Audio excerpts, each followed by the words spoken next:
स्वागत है आप सभी का हमारी इस नई वीडियो में। आज इस वीडियो में हम बीए हिंदी ऑनर्स का प्रीवियस ईयर का पेपर डिस्कस करने वाले हैं। ये पेपर 2017 का है। इसके अंदर मैंने ऑब्जेक्टिव और सब्जेक्टिव दोनों पेपर के बारे में बताया है, तो आप वीडियो को आखिर तक देखिए ताकि सब्जेक्टिव और ऑब्जेक्टिव दोनों पेपर आप देख सकें कि 2017 में जामिया में कैसे आए थे। चलिए वीडियो को शुरू करते हैं। सबसे पहला सवाल है, पंजाब की राजधानी कौन सी है? इसका जवाब आप सबको पता होगा, चंडीगढ़। इसके बाद अगला सवाल है, मैथिली बोली किस क्षेत्र की है? तो ये दरभंगा बिहार की है। ध्वनियों के लिखने की विधि क्या है? तो इसका सही जवाब है लिपि। विद्यापति का जन्म स्थान है, इसका सही जवाब है बिहार। भाषा की सबसे छोटी इकाई क्या है? इसका सही जवाब है वर्ण, ऑप्शन बी। यामा के लेखक हैं महादेवी वर्मा, ऑप्शन डी। इसके बाद नेक्स्ट पेज पर आते हैं और अंतर्राष्ट्रीय महिला दिवस कब मनाया जाता है? 8 मार्च। हार की जीत किसकी कहानी है? तो ये कहानी है सुदर्शन की। इसका सही जवाब है ऑप्शन सी। सूर सागर की भाषा थी, इसका सही जवाब है ब्रज। इसके बाद केरल की राजधानी है त्रिवेंद्रम। और उसके बाद रीति मुक्त कवि कौन है? इसका सही जवाब है भिखारी दास। इसके बाद अगला सवाल है, ध्यानचंद का संबंध किस खेल से है? इसका सही जवाब है हॉकी। कौन सा शब्द तत्सम नहीं है? तो मुझे इसका सही जवाब खेत लग रहा है। अगर आपको लगता है ये जवाब गलत है तो मुझे आप कमेंट करके बताना। नेक्स्ट सवाल है, बिहारी सतसई पर किसका प्रभाव है? तो उसका सही जवाब है ऑप्शन बी, श्रृंगार सागर। कौन सी कहानी प्रेमचंद की नहीं है? बूढ़ी काकी। जिस लाहौर ने देखा और जन्मा नहीं किसकी विधा है? तो इसका सही जवाब है नाटक।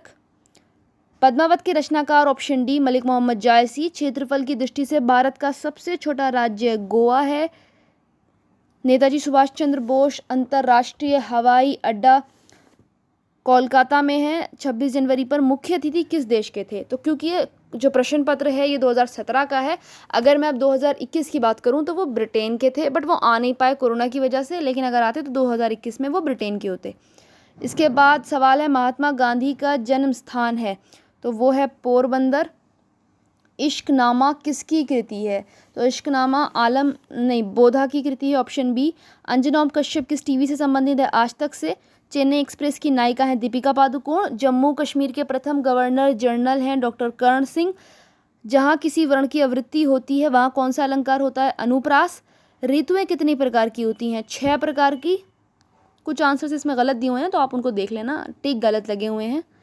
इसके बाद नेक्स्ट क्वेश्चन है, त्रिपुरा की राजधानी है पणजी। और आप देख सकते हैं, सॉरी यहाँ पर ये गलत हो गया, त्रिपुरा की राजधानी है अगरतला। और गंगटोक सिक्किम की राजधानी है और आइजोल मिजोरम की राजधानी है। भारत के उपराष्ट्रपति हैं मोहम्मद हामिद अंसारी। अभी एम वेंकैया नायडू हैं, पहले ये थे।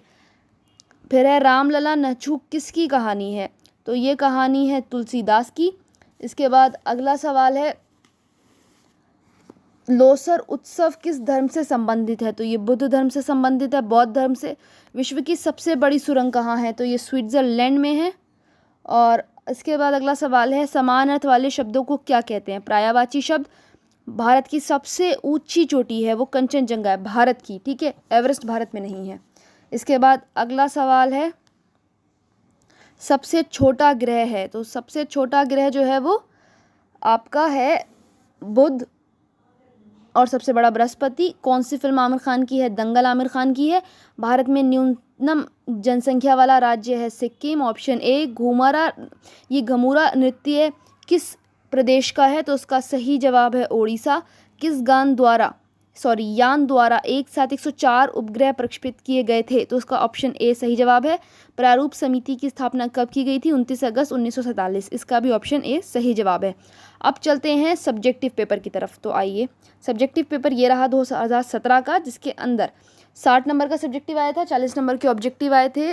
सब्जेक्टिव में पहला सवाल था, किसी एक विषय पर निबंध लिखिए, यानी कि आपको 3 ऑप्शन दिए गए थे और उसमें से किसी एक पर निबंध लिखना था। पहला था मेरे प्रिय लेखक। बहुत आसान सवाल है, इस पर आप प्रिपेयर करके पहले से ही जा सकते हैं। तो जो भी आपका फेवरेट लेखक है आप उसके बारे में बता सकते हैं। 2020 में भी मेरे प्रिय लेखक पे लिखने के लिए आया था। नेक्स्ट सवाल है, समाचार पत्र और उसकी उपयोगिता। तो समाचार पत्र क्या होता है, कैसा होता है, उसकी उपयोगिता, वो कितना महत्वपूर्ण है हमारी ज़िंदगियों में, यानी कि उसकी विशेषताएं आपको यहाँ पर लिखनी थी। इसके बाद भारत की विविधता में एकता, यानी कि भारत में इतने ज़्यादा विविधता देखने को मिलती है, यानी कि अलग अलग धर्मों के लोग, अलग अलग जातियों के लोग अलग अलग भाषा का इस्तेमाल करते हैं, अलग अलग क्षेत्र में रहते हैं, उनकी संस्कृति अलग है, उनका खान पान अलग है, लेकिन फिर भी वो एकता के साथ भारत में रहते हैं। तो उसके ऊपर आपको एक ऐसे लिखना था। इसके बाद नेक्स्ट सवाल है, अपनी मनपसंद किसी हिंदी कहानी की समीक्षा कीजिए। तो ये सवाल शायद 2020 में भी आया था, I am not sure, but शायद आया था। तो और हो सकता है 21 में भी आए, क्योंकि जाहिर सी बात है हिंदी में वो आपसे कहानी की समीक्षा करवा सकते हैं, या इसके अलावा वो किसी किताब की समीक्षा भी करवा सकते हैं। तो ये कहानी की समीक्षा आपको करनी है, जो भी आपकी फेवरेट कहानी रही हो। आप कोई कहानी 9, 10, 11, 12 से भी उठाकर उसकी समीक्षा आसानी से कर सकते हैं। निम्नलिखित में से किसी एक विषय पर अनुच्छेद लिखिए। अब यहाँ पर ये दूर के ढोल सुहाने लगते हैं, हिंसा बुरी है, दास्ता उससे भी बुरी है, यानी कि मतलब इसके बाद साच बराबर तप नहीं। तो ये कुछ मुहावरे हैं, लोकोक्तियाँ हैं, ये इनका आपको एक्सप्लेन करना है, अनुच्छेद लिखना है। इसके बाद नेक्स्ट सवाल है, निम्नलिखित में से किन्हीं 5 प्रश्नों का उत्तर दीजिए।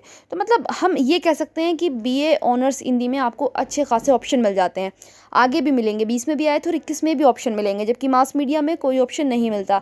वहाँ जितने प्रश्न आते हैं आपको अटैम्प्ट करने पड़ते हैं, लेकिन यहाँ पर क्या है कि आपको ऑप्शन मिल रहे हैं कि 6 है तो आपको 3 अटैम्प्ट करने हैं। अब आप देखिए यहाँ पर किसी 5 का जवाब देना है, जबकि यहाँ पर आपको करीब 8 क्वेश्चन दिए हुए हैं। अब यहाँ पर पहला सवाल है, हिंदी साहित्य के आदिकाल पृष्ठभूमि को स्पष्ट कीजिए। तो ये आदिकाल और जितने भी दूसरे काल हैं इनको आप अच्छे से पढ़कर जाइएगा।